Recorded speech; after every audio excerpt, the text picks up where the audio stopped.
السلام علیکم ورحمۃ اللہ وبرکاتہ۔ پیاری اسلامی بہنوں، آج میں آپ کو ایک نہایت اہم اور سبق آموز قصہ سنانے جا رہی ہوں۔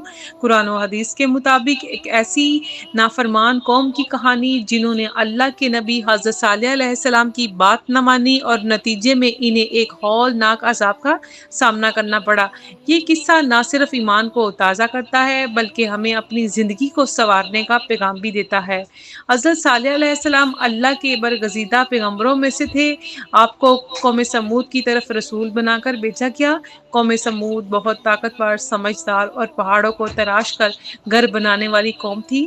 دنیا کی نعمتوں میں ڈوبی ہوئی لیکن اللہ کی نافرمان، انہوں نے شرک کیا، بتوں کی پوجا کی اور دنیا کے غرور میں مبتلا ہو گئی۔ اللہ تعالیٰ نے حضرت صالح علیہ السلام کو ان کی ہدایت کے لیے بھیجا۔ پیاری بہنوں، قوم سمود نے حضرت صالح علیہ السلام سے کہا، اگر تم واقعی اللہ کے نبی ہو تو ہمارے لیے ایک اونٹنی پہاڑ سے نکال کر دکھاؤ۔ حضرت صالح علیہ السلام نے فرمایا، اگر میں یہ کر دوں تو کیا تم ایمان لے آؤ گے؟ انہوں نے وعدہ کیا اور پھر اللہ تعالیٰ نے پہاڑ میں سے ایک عظیم اونٹنی کو نکال دیا۔ زندہ، مکمل، جیتی جاگتی اونٹنی، یہ اللہ کی ناقۃ اللہ یعنی اللہ کی اونٹنی کہلائی۔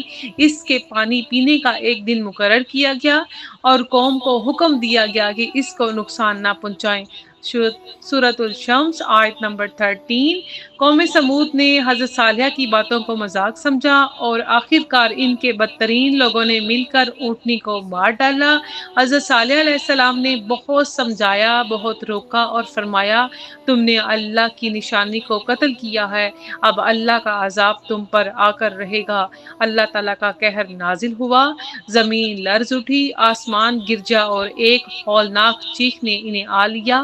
سب کے سب اپنے گھروں میں مر گئے، صرف حضرت صالح اور ان پر ایمان لانے والے بچا لیے گئے۔ اللہ تعالیٰ نے قرآن پاک میں فرمایا، سورۃ الہود آیت نمبر 67، پس ان کو ایک زبردست آواز نے آ پکڑا اور وہ اپنے گھروں میں اوندے پڑے رہ گئے۔ یہ صرف ایک داستان نہیں، یہ ایک بڑی نصیحت ہے ہم سب کے لیے۔ پیاری بہنوں، اللہ کے نبیوں کی نافرمانی کرنے والی قومیں کبھی کامیاب نہیں ہوئیں۔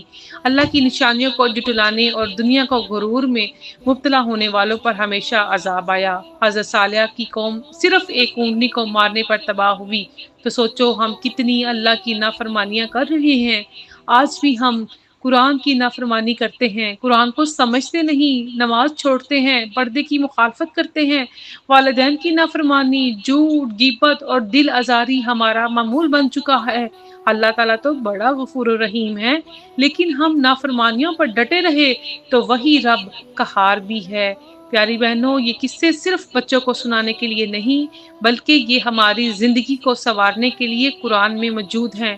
اگر ہم آج توبہ کر لیں، نمازوں کی پابندی کریں، قرآن سے تعلق، پردے کی عزت، والدین کی خدمت اور زبان کی حفاظت شروع کر دیں تو انشاءاللہ ہم اللہ کے محبوب بندے بن سکتے ہیں۔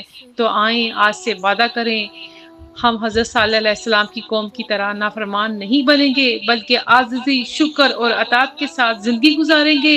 اللہ ہمیں ہدایت دے اور اپنی نبیوں کی اطاعت کرنے والوں میں شامل کریں۔ آئیں اس پیغام کو شیئر کریں اور قرآن سے محبت کریں۔